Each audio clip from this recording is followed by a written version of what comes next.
నమస్తే, welcome to టీఎస్3 news. ఏదైతే కాకినాడ జిల్లా తుని గ్రామంలో 2 ఏళ్ల జ్ఞానేశ్వరి పాప తప్పిపోవడం జరిగింది. పాపతో పాటు చిన్న వాళ్ళు పెంచుకున్నటువంటి కుక్క కూడా పాపతో పాటు వెళ్ళడం జరిగింది. మరి కొన్ని రోజుల తర్వాత కుక్క అయితే వెనక్కి రావడం జరిగింది. పాప మాత్రం దొరకలేదు. పాప ఆచూకీ కోసం అయితే వెతకడం జరుగుతుంది. దాదాపు 200 మంది పోలీసులు వెతికినప్పటికీ కూడా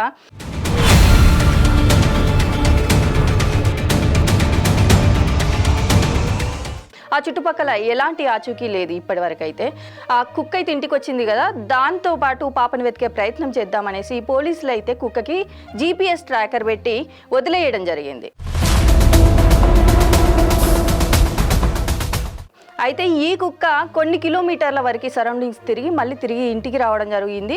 అయితే పాప ఆచూకీ ఎక్కడ దొరకకపోయేసరికి కుక్కే ఒక కీలక పరిణామంగా ఇందులో చెప్పొచ్చు. ఈ కుక్కతోని పాపను పట్టుకుందామన్న స్టేజ్లో అయితే పోలీసులు ఇటు తల్లిదండ్రులు దొరుకుతుంది పాప ఖచ్చితంగా అనేసి అయితే ఒక హోప్తో ఉన్నారు. కానీ ఈ రోజు ఏం జరిగిందంటే కొన్ని గంటల క్రితమే అయితే ఈ కుక్క చనిపోవడంతో ఇప్పుడు చాలా మందిలో ఉన్న హోప్ కూడా చచ్చిపోయింది అన్నట్టు. చుట్టుపక్కల ఉన్న గ్రామాల ప్రజలకు కూడా అయ్యో కుక్క కూడా చచ్చిపోయింది కదా, ఇప్పుడు పాప ఆచూకీ ఎలా తెలుస్తుంది, ఇప్పుడు కీలకంగా ఉన్న కుక్క అసలు మరణించడం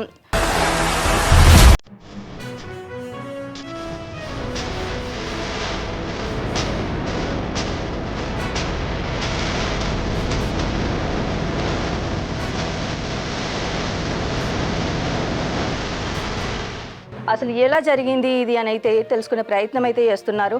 అసలు నిజంగా పాప అయితే దొరుకుతుందా లేదా అన్న తల్లిదండ్రులు అయితే ఒక డైలమాలో ఉండిపోయిండ్రు. అసలు పాప బ్రతికే ఉందా లేదా, ఇన్ని రోజులు గడుస్తున్న పాపకు అసలు ఆహారం లేదు, నీళ్లు లేవు, ఇవన్నీ లేకుండా ఎలా ఉంది. ఒకవేళ ఎవరైనా కిడ్నాప్ చేసుంటే కనుక అక్కడ పాప బట్టలు కూడా దొరకడం జరిగింది. మరి నిజంగానే పాపను ఎవరైనా కిడ్నాప్ చేశారా లేదు అనేసి అంటే పాత కక్షలతోని ఏమైనా చేసుంటారా అనేది కూడా అర్థం కాని పరిస్థితి. ఇప్పుడు ఏదైతే కీలకంగా ఉన్న కుక్క కూడా చనిపోవడంతో ఇది ఎటువైపు దారితీస్తుంది, నిజంగానే పాప దొరుకుతుందా లేదా, అసలు పోలీసులు ఎలా గాలిస్తున్నారు అనే చర్చ మాత్రం ఇప్పుడు ఒక ప్రశ్నార్థకంగా మిగిలిందని మాత్రం చెప్పవచ్చు.